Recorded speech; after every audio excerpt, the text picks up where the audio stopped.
You hired someone so you could free up your time, and somehow you're busier than ever. Everyone told you adding capacity would fix your problems, that a strong hire would get work off your plate, and yet here you are, different work, same hours. It's not because you hired the wrong person, it's because hiring was never the fix. Fix this, and hiring will finally add output to your business instead of work to your plate. So in the next few minutes, I'll cover why hiring didn't free up your time, how it actually made you more of a bottleneck, and the one shift that will turn your hires from headaches into assets. When you hired, you probably did everything right. Onboarding them properly, writing things down, setting up check-ins, and yet you still had problems.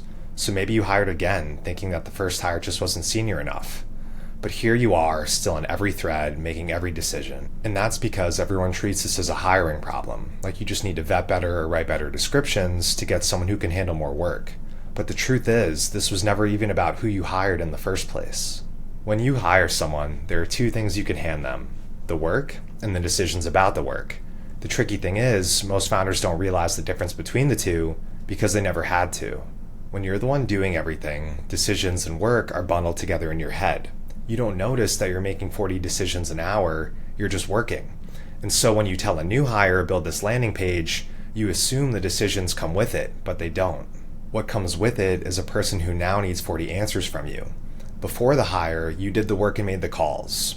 After the hire, they do the work, you still make the calls, and now you also have the work of managing them. You traded execution time for coordination time. The initial task left your plate, but the decisions didn't.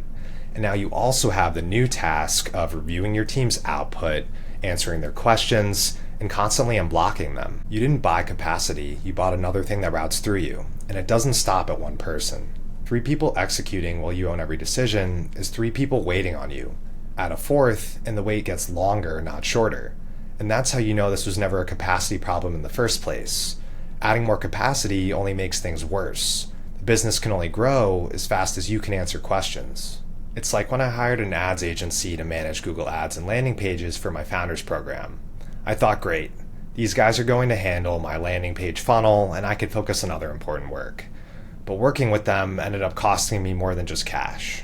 They were constantly coming to me with questions about every small thing. What keywords should we target? Should we use broad or exact search phrases? What color should the landing page be and what should the headlines say? Before I handed them work, I gave them my website and other details they could check for answers, but it never occurred to me I needed to hand them decisions too. Because when I was the one doing everything, deciding and doing were the same thing. So working with this ads agency didn't just cost me tens of thousands of dollars, it also cost me tons of time, and the work took longer than if I had just done it myself.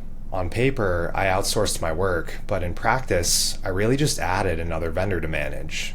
This was a painful lesson, but one that you can start avoiding today with a simple shift broken into 3 steps. First, stop asking yourself, what work do I need my team to do? And start asking yourself, what decisions do I need my team to own? If the answer is none, then hiring help is really just you hiring more work for yourself. Second, you want to change your company's default response to work. Right now, the default in your business is ask the founder. Everything routes back to you because nothing says it shouldn't. Instead, set a standing rule. Tell your team, unless I tell you otherwise, you decide, no wrong answers, as long as you get results and keep the downside small. And if you think you already told them this, general permission isn't enough. Unless they specifically know what's theirs, asking will still be the safer bet for them, and it's what they'll lean into. Third, set ground rules with your team so they know when you actually want to be involved in a decision. Like any time you're going to spend $10,000 or more, run it by me. Or any time you're engaging one of our top 5 clients, let's talk first. And then hold the line. When your team makes a decision that you would have done differently, don't override it. That teaches them that you actually do want to be involved in every decision, and it's the fastest way to get everything routing back to you again. Do this, and your team owns more work and more decisions, so you can focus on scaling your business. Now, if this resonates and you've been hiring people to free up your time, but you're still busier than ever, that's a pattern that I work on with founders, and I made a free training on it. Links in the description if you want to check it out, and hit subscribe if you want more content like this. All right, I'll see you in the next one.